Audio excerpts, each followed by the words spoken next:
Você já sentiu que está remando contra uma maré invisível? Que por mais que você se esforce, ore, trabalhe, parece que uma força contrária anula seu progresso? Você constrói o castelo de areia durante o dia e de noite uma onda que você não vê vem e o desfaz. Relacionamentos que terminam do nada, finanças que evaporam, uma paz que nunca se firma. Esse sentimento de frustração, de estar lutando uma batalha que você não consegue enxergar, não é imaginação sua.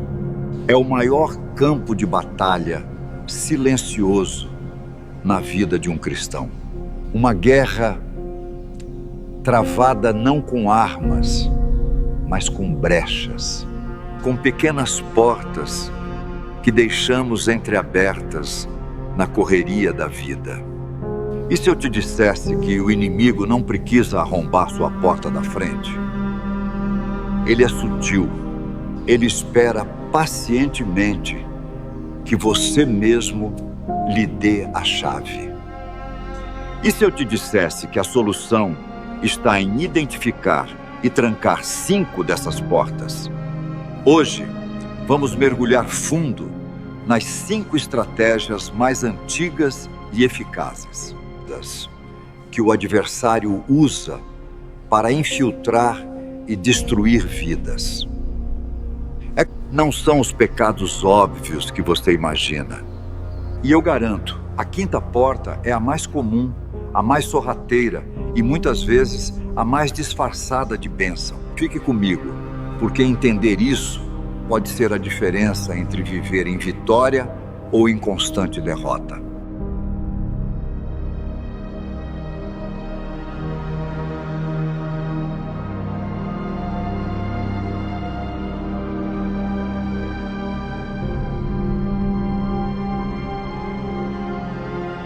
A primeira porta, a murmuração contínua.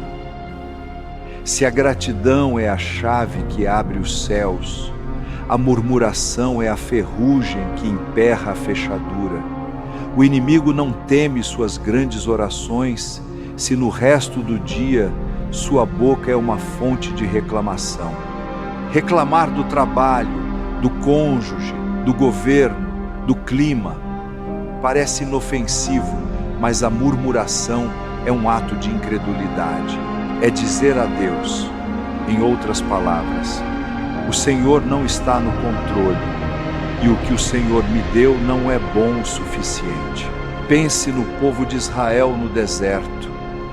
Eles viram o Mar Vermelho se abrir, comeram o maná que caía do céu, beberam água que brotou da rocha.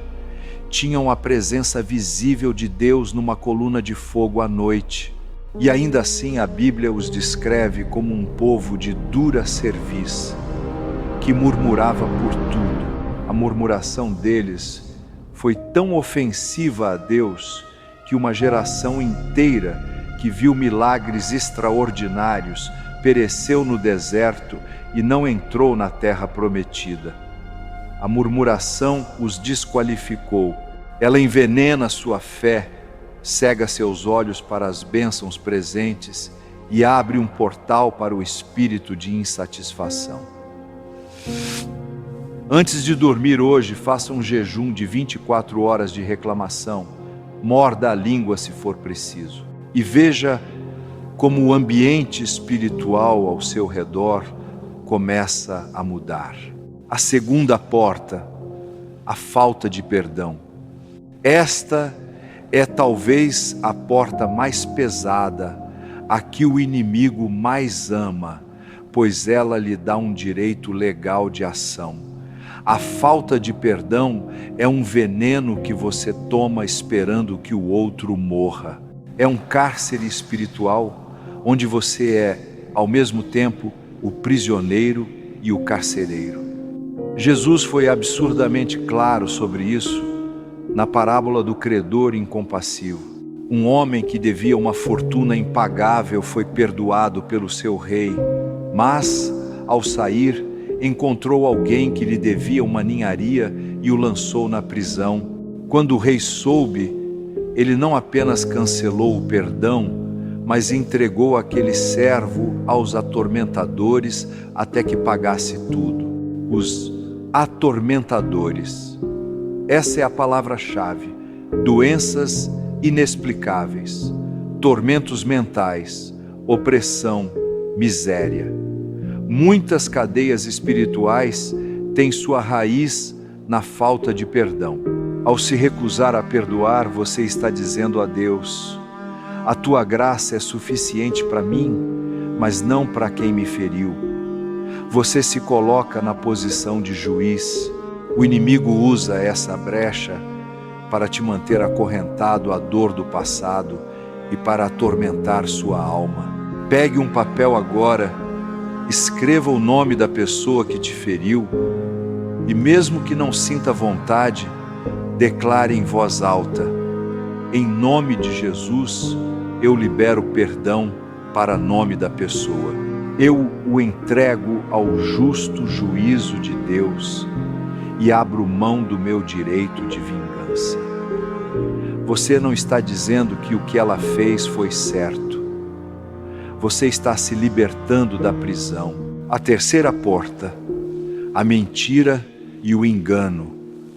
Jesus definiu Satanás com uma clareza assustadora. Ele é o pai da mentira. Toda vez que você mente, por menor que seja a mentira, você está falando a língua nativa do inferno. Você está se alinhando com a natureza do adversário. A mentirinha branca, a omissão, o exagero para se promover, a fofoca disfarçada de desabafo. Cada uma delas é um tijolo na construção de uma fortaleza de engano em sua vida. A história de Ananias e Safira em Atos é aterrorizante.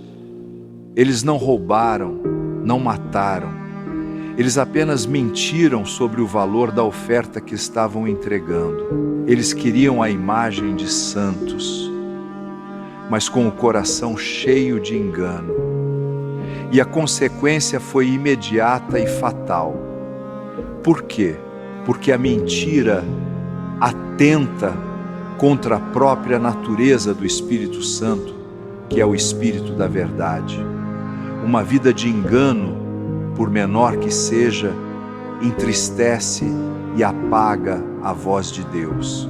Ela cria uma névoa espiritual que te impede de ter discernimento. O inimigo então opera nessa névoa, sussurrando mais mentiras. Você não é bom o suficiente. Deus não te ama. Ninguém se importa. Faça um pacto com seus lábios hoje. Peça ao Espírito da verdade que te convença toda vez que uma mentira estiver prestes a sair. A verdade pode doer no curto prazo, mas ela é a única coisa que liberta. A quarta porta, o orgulho disfarçado de autossuficiência. Esta é a porta original, a que causou a queda no céu e na terra, o orgulho. Mas hoje ele não vem com uma placa de neon, ele vem disfarçado de eu consigo sozinho, eu não preciso de ajuda, eu sou o dono da minha vida. É a recusa em admitir fraqueza, em pedir perdão, em se submeter a uma autoridade espiritual. É a fé no seu próprio potencial e não no poder de Deus. O rei Nabucodonosor foi o homem mais poderoso da terra. Um dia, passeando em seu palácio, ele disse: não é esta a grande Babilônia que eu edifiquei para a casa real, com a força do meu poder e para a glória da minha magnificência.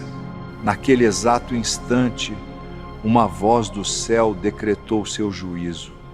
Ele perdeu o trono, a sanidade e passou a viver como um animal, até que reconheceu que o Altíssimo tem domínio sobre o reino dos homens. O orgulho o desconectou da fonte de seu poder. O inimigo não precisa te derrubar quando você está orgulhoso. Ele apenas espera, pois a Bíblia garante que Deus resiste aos soberbos, mas dá graça aos humildes.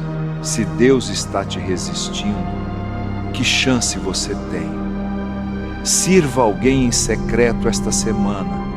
Faça algo que ninguém verá, algo que não te trará nenhum crédito. A humildade é a chave que tranca a porta do orgulho e escancara as janelas da graça de Deus. E agora, a quinta e mais sutil porta, a ocupação excessiva. Essa é a arma de destruição em massa do inimigo no século XXI.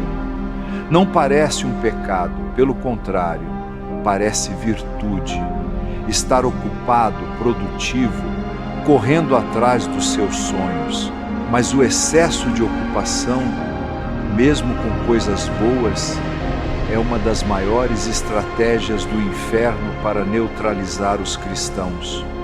O inimigo sabe que, se ele não pode te fazer pecar, ele vai te fazer ficar ocupado.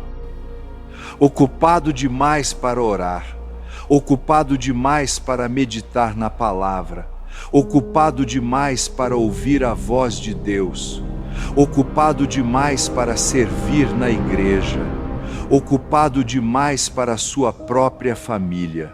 Jesus foi ao lar de Marta e Maria.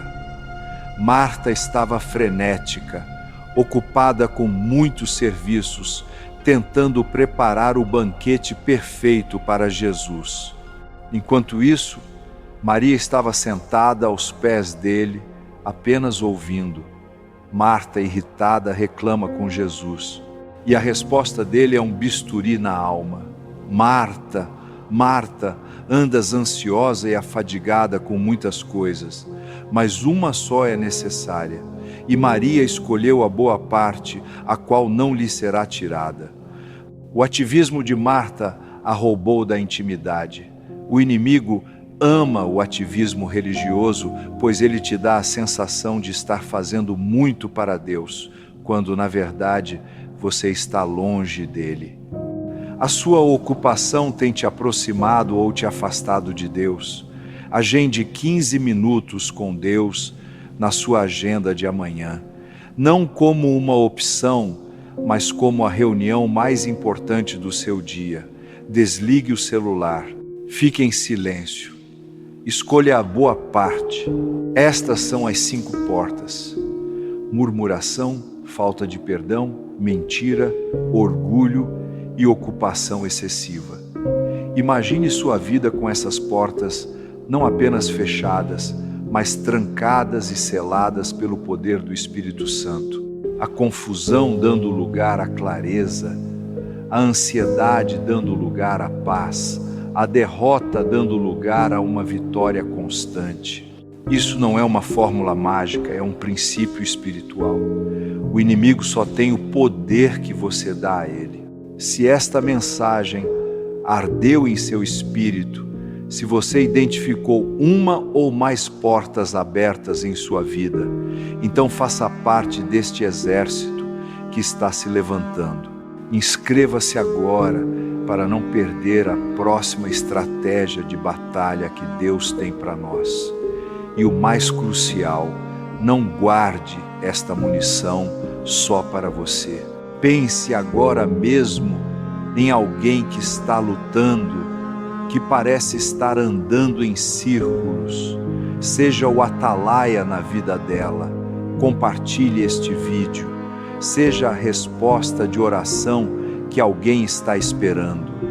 Que Deus te abençoe e te dê a força para fechar todas as portas.